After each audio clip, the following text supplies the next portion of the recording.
All right. Let's do Harry, and then Ben, if you have a question after Harry. Hey, Biaggio, Harry Mack from the Bookie's Basement. How are you? Good. How you doing?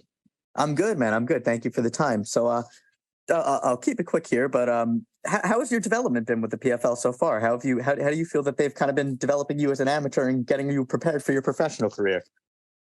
Good. I feel like they're developing me well. I'm super grateful. I'm super blessed. You're going to hear that a lot from me because I'm very grateful. I'm blessed. The PFL, they see potential in me, and that means the world to me. So, it's all up from here, and looking to improve every fight. Absolutely. And is there any timeline on the pro debut yet? No clue. We're going to get this fight over with and then get a couple more this year if I'm injury free, God willing. And after this year, we'll see. I'll sit down with my coach and see what's up. Got it. That all sounds good. And so what was it like for you to finish a fight at Madison Square Garden, where obviously your grandfather had so many incredible fights, in front of your godfather, Flava Flav, there with the clock and everything going buck wild in the crowd? It felt good. After the fight, I was still kind of shocked that it was over so fast. And also like going from, where I fought in St. George, Utah to Madison Square Garden, that's a big jump, especially as an amateur as well. So before that fight, I was super nervous. I was even almost scared kind of, but I got the job done. And I'm looking to improve every fight. Absolutely. And last question for me, what have you made of your godfather Flava Flav's experience at this Taylor Swift tour so far? Because it's all I've seen on the internet lately, and it is fantastic content.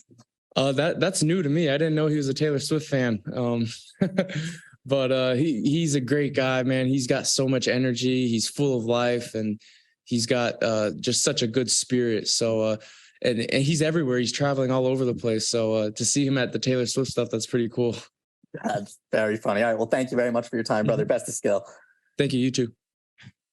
Jack Bowden. Hey, Biaggio, how's fight week going so far? It's going good. Just looking to get some food. I just wanted to ask, obviously you're not a part of the season this year and you haven't even made your professional debut yet, but looking from the outside in, how do you feel like you would do with this sort of, season format, ranging across a couple months? How do you think you would do with it? I think I would do great. I think a lot of it would have to do with the experience that I'm getting as an amateur. The PFL is giving me all this experience, this publicity, I'm the lights and the camera. I'm fighting on a big stage on ESPN. There's no other amateur in the world that's getting this kind of experience. So the PFL, I think they're very smart. They're developing me very well. And I think by the time I go pro, I'll already be used to the format because I'm doing this as an amateur. So. Thank you. That's all for me. Thank you. Jake. Hey, Biaggio, kind of just touching on that last question there. This is already another main card slot as an amateur. I see on Twitter and Instagram your name, you're garnishing tons and tons of fans and attention along with your own legacy. That being said, how has your PFL experience been overall, more specifically this season where you've gotten a lot of hype? It's been great. I expect it to get even better. In terms of that, I mean, getting the experience, fighting on the big stage, fighting on ESPN, and just looking to improve as a fighter and as a human. It's just very exciting. I'm trying to stay as active as I can this year. I'd like to get 4 fights this year and then sit down with my coach and see what he thinks is the next step because I trust him. He's been in the game for a long time. So, so far, so good right now. And could one of those 4 fights be at Madison Square Garden again before your 25th birthday? Yep. That's the goal, yeah? Love it, man. And then last one for me, just because I heard you talking about it before we started the questions, you got some weight left to cut. How's the weight cut going? How much do you have to take off still? It's going good. I was getting kind of nervous when I got here Monday because I was like 74 and I'm like, I don't know how to get it down and stuff, but I've been doing everything right. I woke up 66 today, so losing a lot of pounds, in order to make weight. So I got, I think, 11 more to go. So let's do it. Almost there, man. Keep it going. Thank you very much. Almost there. Thank you. Jay Christian. Biaggio, Salam alaikum, brother. Wa alaikum assalam. Amen, brother. Jay Christian Gary of Focus Fights Audio. Just want to ask you a couple questions, if that's okay. First Yes, of sir. all, okay, young man. First of all, with the fact that you and your brother Nico are obviously continuing your grandfather's legacy, you being an amateur mixed martial artist, him being pretty much a very talked about professional boxer, what would you hope that, you know, with every time that you or your brother are on TV, what would you hope that people would get to know about y'all's respective fighting styles as your careers progress? Yeah, I think a lot of that has to do with the sport. You know, Nico's in boxing and I'm in mixed martial arts.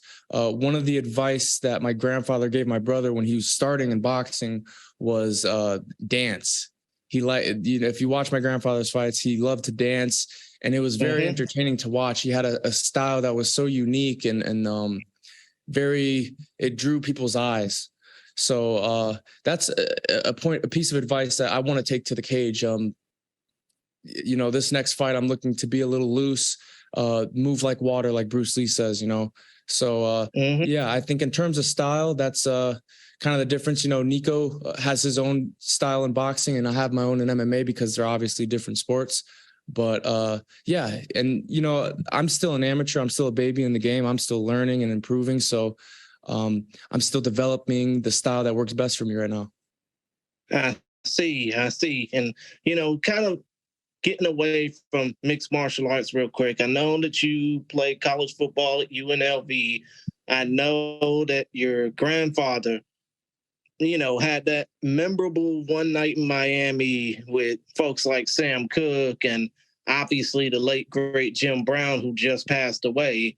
For those of a younger generation, and I'm not talking about those who are in the same age range as you and I am talking about those who are a bit younger who might feel that, oh, Muhammad Ali and Jim Brown, those are the guys who only boxed and played football. But what would people hope in the future generations down the line they would remember when they see, you know, that particular, or when they hear about that particular night in Miami that, you know, helped your grandfather and Jim Brown become so well loved as far as activism goes?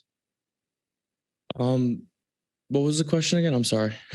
My apologies, Biaggio. Basically, what I'm trying to ask is, considering the fact that Jim Brown just died and everybody knows Jim and your grandfather for that one night in Miami where they all came together to support the civil rights movement, what would you hope that people, future generations down the line, younger than us, would hope to remember about that one particular night? I think study and do your education, you know, study about what happened that night and with that group of people. You know, those are a group of great people and they had a lot of great conversation, and I know they made a movie about it as well.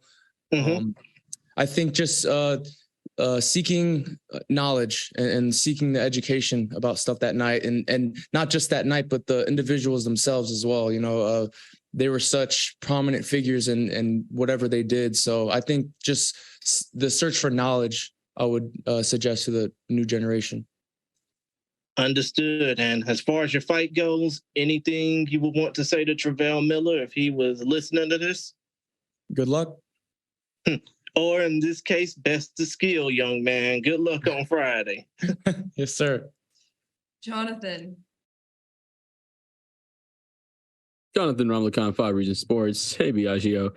You want to take, you know, obviously you take a lot more from your losses than you your wins, but what can you take away from your wins so far that allow you to maybe continue to improve? A lot. I'm super hard on myself. I give myself a lot of hard criticism, and because I want to be great, you know, I want to get better and better each fight. I've improved from my first fight to my second fight, third, fourth, and now my fifth fight. Yeah, even though they're wins, you know, I don't sit and pat myself on the back the entire night after a win, you know, especially the last win. I was actually kind of a little upset at myself because I wasn't as calm as I wanted to be. So even though I got the win, I was super grateful and blessed that I got the win, but I was still very hard on myself. And I think that's just because I just want to get better and better each and every time. And I'm always looking to improve. The thing that's beautiful about MMA is you're always a student. You're never really, you could be the teacher as well, but you're always learning, like for example, when Joaquin Buckley did the spinning back kick, that was something that was never really seen in MMA, and people that have been fighting for 20 years have never seen something like that. So they just saw something brand new, and they knew the sport for a while. So there's like an endless void in MMA of knowledge, and I'm just seeking to gain all that knowledge throughout my career. Be looking forward to watch you grow throughout the time, man. See you this next time. Yes, sir. Anik. Biaggio, Anik Subramanian, Fightbook MMA. Nice to see you again. You're a real-life superhero. You're protecting people at nightclubs, on a 3-fight winning streak. You're making a lot of people smile, and you're a great role model. What would your grandfather be most proud of right now? I think not just my fighting ability, but me trying to grow and seek knowledge as a human. That was the biggest inspiration that I had from him, was who he was as a person, not as just a boxer. He was the people's champ for a reason. And, when he would go down the street, he would never say no to an autograph, a hug. People would hand them his kids, and he'd take pictures with them and kiss them on the cheek. He was such a loving essence. And I think that's the biggest inspiration that I've taken from my grandfather, was who he was as a human. And I'm just trying to replicate that the best way I can. You're doing a great job of it. And one more from me. Congrats on a great win last fight. If you had a dream opponent in MMA, who would it be and why? Oh, like top tier. I'm just an amateur. Like, are we talking top tier? Like some of my favorite fighters? Yep, your dream fight. I think GSP would be like a dream fight. I think he's one of the most well-rounded fighters I've ever seen. Got it. And you could move up to welterweight, so that would be really cool. Thank you so much, and good luck on Friday. Thank you. All right, Marty, last question. Hey, Biaggio. How's it going? I'm good, man. I'm good. Yourself? Good. Good. Obviously, quite rightly, you've got a lot of attention, you've got a big following. How do you keep yourself grounded, really? And how do you cope with the pressure, if there is added pressure on yourself? Yeah, that's a great question. My faith is what keeps me grounded. I was born Muslim. My grandfather was Muslim. I've been Muslim my whole life, but I think just recently I started reading the Quran, and it keeps me grounded. It lets me know what's really important, and what's really important is having a great relationship with God, and doing good deeds, giving and showing love to your neighbor. And that's exactly what my grandfather did. He had such conviction in his faith that he was fearless. And it inspired millions and millions of people. And in addition to that, he was such a good person. That's why he was called the people's champ. He fed the homeless. He gave money to the homeless. He took pictures. He never said no to an autograph or a hug. And that's exactly what I'm trying to do. I understand that this is not what's most important. Money is not what's most important. The camera, the fame, that's not what's really important, because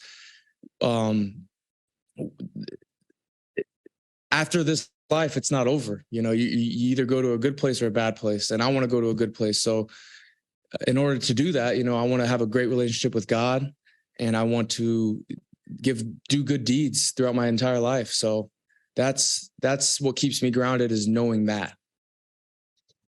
Love that. All the best on Friday. Thank you.